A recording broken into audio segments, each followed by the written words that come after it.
చాలా అలాగా మనసు వెళ్ళిపోతూ ఉంటుంది వెనక్కి. కొన్ని పద్యాలు చదువుతుంది, ఈ మధ్య పద్యాలు చదవడం మానేసాం మనం, వెళ్ళి మొదలుపెడతాడు. పద్యాలు చదువుతున్నా సరే మనం తన్మయం అనేటువంటి లోకంలోనికి వెళ్ళిపోతుంది. కవిత్వమునందు, చిత్రలేఖమునందు, ప్రకృతి ఉండే అనేక విషయములు కానీ అన్ని రోజెస్ వేసిన గార్డెన్ ఉందనుకోండి, రకరకాల రోజెస్ లోపల మధ్య నడుస్తున్నాం అనుకోండి, ఆనందంగా ఉండదు. అది నచ్చకపోతే అది కర్మ, మనం ఏం చేయలేము. బౌ డౌన్ టు ఈస్ట్. అక్కడి నుంచి వచ్చిన తర్వాత మనం ఏం చేసాం? వీతరాగ విషయంబ చిత్తం అంటే రాగ ద్వేషములు అంటనేటువంటి చిత్తమును ఆక్రమించుకుని ధ్యానించిన రాగద్వేషాలు లేకుండా ఉండేటట్టుగా చూసుకోవాలన్నాడు. అక్కడికి వచ్చిన తర్వాత మనం స్వప్న నిద్ర జ్ఞాన లంబనం వా ఇది పరమ పవిత్రమైనటువంటి సెంటెన్స్లో ఇది కూడా ఒకటి. ఏం చేయమన్నాడు? కళ ఎలా వస్తున్నది, నిద్ర ఎలా కలుగుతున్నది అని ధ్యానించినా సరే చిత్తవృత్తి నిరోధం అయిపోతున్నాడు.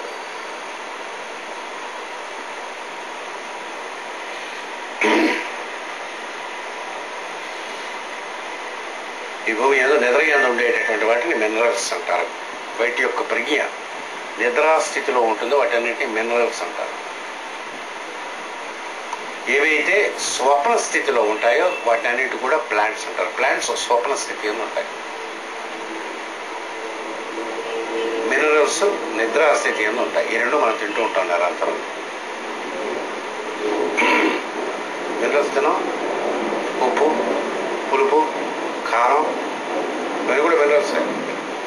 ఆ సోడియం, పొటాషియం ఇవే కాకుండా కాకపోతే భూమి యందు ఏ మినరల్స్ ఉంటాయో ఆ మినరల్స్తో ఈ బాడీ చేయబడి ఉంటుంది. మినరల్స్కి సంబంధించినటువంటి ప్రక్రియ యందు మనం వెళ్ళినప్పుడు నిద్ర ఉంటుంది. నిద్ర నుంచి పైకి వచ్చేటటువంటి స్థితి యందు ఔషధులు తినడం వల్ల వచ్చినటువంటి ప్రజ్ఞ వల్ల స్వప్నం కలుగుతుంది.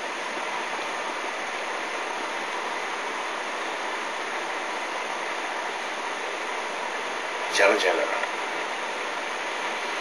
రాత్రి నిద్రపోయేటప్పుడు నిద్ర ఎలా వస్తున్నది అని ధ్యానం చేయండి. నిద్ర నుంచి మెలకు ఎలాగ వస్తున్నది ధ్యానం చేయండి. మనకి రోజు అవైలబుల్, రోజు మనకి చేతకానటువంటి ఇంతవరకు మన పుట్టిన నుంచి గ్రహించలేనటువంటివి రెండు విషయాలు ఉన్నాయి. ఒకటి నిద్ర ఎలా వస్తుంది, మెలకు ఎలాగ వస్తుంది. నిద్ర వచ్చేటప్పుడు ఎలాగ వచ్చిందో మీ ఎవరికైనా తెలుసా? తెలిసిన వాళ్ళు ఎవరైనా ఉంటే చేతులు అట్ట వాళ్ళందరి దగ్గర మనం వెళ్ళి శిష్యులకి చేద్దాం. మెలకు వచ్చిన తర్వాత ఎంతసేపు నిద్రపోయామని తెలుస్తుంది తప్ప నిద్రపోతుండగా మనం నిద్రపోతున్నాం ఎవడైనా అనుకుంటాడు. ఎందుకంటే నిద్రపోవడం లేదని లెక్క పడ్డాడు. ఏం జరుగుతున్నది నిద్ర అవుతున్నప్పుడు ధ్యానం చేసుకోమన్నాను. మొట్టమొదటిగా మనస్సు లుప్తమవుతుంది, ఇంద్రియములు లుప్తమవుతుంది, దేహము లుప్తమవుతుంది. దేహము ఇంద్రియములందు, ఇంద్రియములు మనస్సునందు కొరుగుతాయి. ఒక బిందువు దగ్గరికి చేరుతాం మనం. ఆ బిందువు దగ్గర నిద్రలో చేరిన తర్వాత ఇవన్నీ ఈ మూడు పనిచేయడం మానేస్తాయి.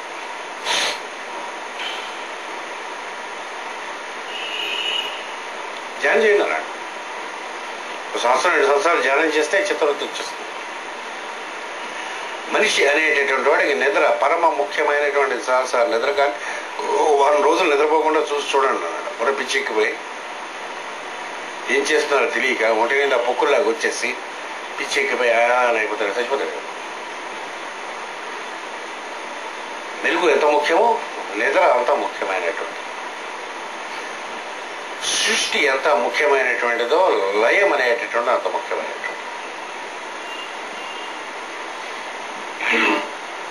సృష్టిలోనికి భగవంతుడు కిందకి దిగి వచ్చిన తర్వాత ఏం చేస్తాడు? మళ్ళీ లయంలోనికి తీసుకెళ్ళిపోతాడు. ఇది డివైన్ బ్రెత్ అనే పేరుతో పిలిచింది మేడం బ్లవర్స్కి. మనం సీక్రెట్ డాక్టర్లో దీని గురించి మనం చదువుకుంటున్నాము. భగవంతుని యొక్క ఉచ్ఛ్వాసముగా ఈ సృష్టి వస్తుంది, నిశ్వాసముగా సృష్టి కరిగిపోతుంది. అమ్మవారు కళ్ళు తెరిస్తే సృష్టి వస్తుంది, కళ్ళు మూసుకుంటే సృష్టి ఉన్మేష నిమిషోత్పన్న విభన్న భువనావళి అమ్మవారిని స్తోత్రమయ్యారు. కళ్ళు తెరిస్తే మొత్తం అంతా లోకాలు ఉంటాయి, కళ్ళు మూసుకుంటారు. మనకైనా అంతే అన్న. కళ్ళు తెరిచిన లోకాలు కనిపిస్తాయి. నిద్రపోతే కళ్ళు మూసుకుంటే నిద్రపోలు కదా ఏం కనిపిస్తారు.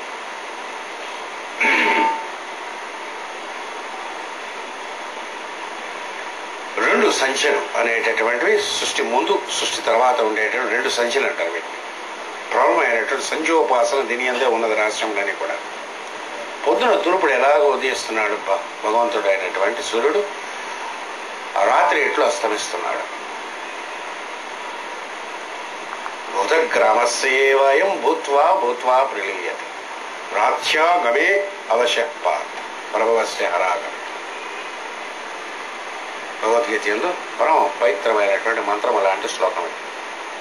రాత్రి అయిన తర్వాత పగలు వస్తుంది, పగలు అయిన తర్వాత రాత్రి ఎలాగైతే వస్తుందో, సృష్టి అయిన తర్వాత ప్రళయం వస్తుంది, ప్రళయం అయిన తర్వాత సృష్టి వస్తుంది. దాన్ని శాంపుల్గా మనకి ఏం చేస్తాడంటే జీవితం నందు భగవంతుడు మనకి నిద్ర మెక్కులుగా ఇచ్చాడు. రజస్సు పనిచేస్తున్నంతసేపు మెలకుగా ఉంటాం, తమస్సు పనిచేస్తున్నప్పుడు నిద్రగా ఉంటాం. రుద్రుడు మన యందు పనిచేస్తున్నప్పుడు నిద్ర వస్తుంది, బ్రహ్మ మన యందు పనిచేస్తూ ఉండేటప్పుడు మెలకువ వచ్చి సృష్టి చేస్తూ ఉంటాడు. బ్రహ్మ రుద్రుడు ఇవన్నీ కూడా బ్యాలెన్స్లో ఉండడానికి సత్వం అనేటువంటి దాన్ని నారాయణ అనేటువంటి సత్వం ఆనందిస్తాడు. ఈ సృష్టి చేయటం అనేటటువంటిది మెలకువ రావటం అనేటువంటిది సూర్యోదయం అటువంటిది, సృష్టి రావటం అనేటువంటి అటువంటిది. లేచిన తర్వాతే సృష్టి ఉంది, పడుకున్న తర్వాత సృష్టి నా బొంద. బాగా నిద్రపోతున్నప్పుడు భారీ చేయి పైన వేసినా ఒకటే, తాచుబాబు మీద నుంచి పాకినా ఒకటే. శవానికి మనకి ఏం పెద్ద తేడా ఉండదు, అదే చల్లగా మెత్తగా అనిపిస్తుంటుంది. నిద్రపోతున్నప్పుడు తాచుబాబు వెళ్తుంటే ఇది వెళ్తున్నది ఏం తెలుస్తుంది అన్నాడు. మెలకువ కొన్నాడు భయం వెళ్తున్నాడు. మీ జీవితం భయపడింది అంతా కూడా అంతే అన్నాడు. అంచేత మెలకువ ఎలాగ వస్తున్నది, రాత్రి నిద్రలోకి ఎలాగవుతున్నది ధ్యానం చేయమన్నాడు. చేరుకోసేపు ధ్యానం చేయండి. ఏం జరుగుతున్నా నిద్రలో అవుతున్నప్పుడు అన్నాడు. ఏం జరుగుతుంది, రోజుకోసేపు ధ్యానం చేశారు అన్నాడు. వచ్చే వరకు ధ్యానం చేయమన్నాను. లాస్ట్ వీక్ చెప్పాను మీకు ధ్యానం చేయమని, ఇప్పుడు క్లాస్ చెప్పుకున్నాను. శివరామకృష్ణ గారు ఒకరే ధ్యానం చేశారు. నిద్రపోవడం అలాగని, మెలకుగా రావటం అలాగే అవేకినింగ్ అంటారు, డాన్ అంటారు, తట్టడం అంటారు. అంటే నిద్ర స్థితిలోనికి మనం వెళ్తుండేటప్పుడు ధ్యానం చేసినా సరే, తర్వాత యోగం వచ్చిన తర్వాత, సమాధి స్థితి వచ్చిన తర్వాత, నిద్ర స్థితిలో మీ మనస్సు లోపం అయిపోయి ఉంటుంది, ఇంద్రియములు లోపం ఉంటాయి. మనస్సు ఇంద్రియములు పనిచేస్తున్నా సరే మీ నిద్ర యందు ఏ స్థితి యందు అయితే ఉన్నారో ఆ స్థితి యందు మెలకువగా ఉండడం అనేటటువంటి దాన్ని సమాధి స్థితి తర్వాత చూపిస్తాడు. యోగి అయినటువంటి వాడు నిద్రపోవడం అంటే నిద్రపోతాడు, నిద్రపోవడం అంటే నిద్రపోవడం. ఎంచేత యోగి నిద్రపోయిన తర్వాత స్వప్నము, సుషుప్తి, జాగ్రత్త అనే 3 అవస్థలు ఒక కొండ మీద నుంచి ప్రవహిస్తున్నటువంటి 3 నదుల్లాగా వాడికి కనిపిస్తాయి. ఏ క్షణమైనా మెలకువగానే ఉంటాడు, ఏ క్షణమైనా నిద్రపోతున్నట్టుగా ఉంటాడు.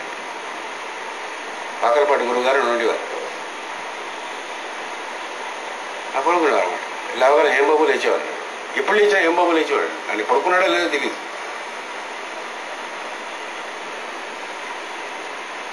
పక్కన ఎవరు లేచా ఏం బాబు ఏం కావాలన్నాడు. ఎవరు లేచినా సరే హాయిగా మనసు ఇలా నిద్రపోతుండేవారు. మనం పడుకున్నా లాగ్ కట్టి దూరం పడుకున్నా ఒకటే అన్నాడు. కానీ నిద్ర ఎలా వస్తుంది ఛాలెంజ్ చేయమన్నాడు. నిద్ర ఏదో కళలు ఎలా వస్తాయి. ఈ సృష్టి మొత్తం మీరు మెలకువగా ఉన్నామని అనుకున్నదంతా కూడా కలే, సమస్తము స్వప్నం. మీరు మెలకుగా పొద్దున్న లేచి సాయంత్రం వరకు ఇప్పటి వరకు చేసిందంతా కూడా స్వప్నావస్థతే. కొన్నాళ్ళకి తెలుస్తుంది. జాగ్రత్త తుర్యం అనే అవస్థలో మేలుకునేసరికి మీకు తెలుస్తుంది ఇంతవరకు ఒక కలగన్నామని. కళలోనే అనేక విషయాలు జరిగిపోతుంటాయి. ఇందాక మధ్యాహ్నం పడుకున్నాను కళలోనే. మాస్టర్ గారు కనిపించారు, ఇదంతా చిత్తబ్రహ్మ మాట ఇదంతా. మాస్టర్ గారు కనిపించారు, ఇంకెవరు ఎన్టీ రాముడు కనిపించాడు కళలో. వాడెందుకు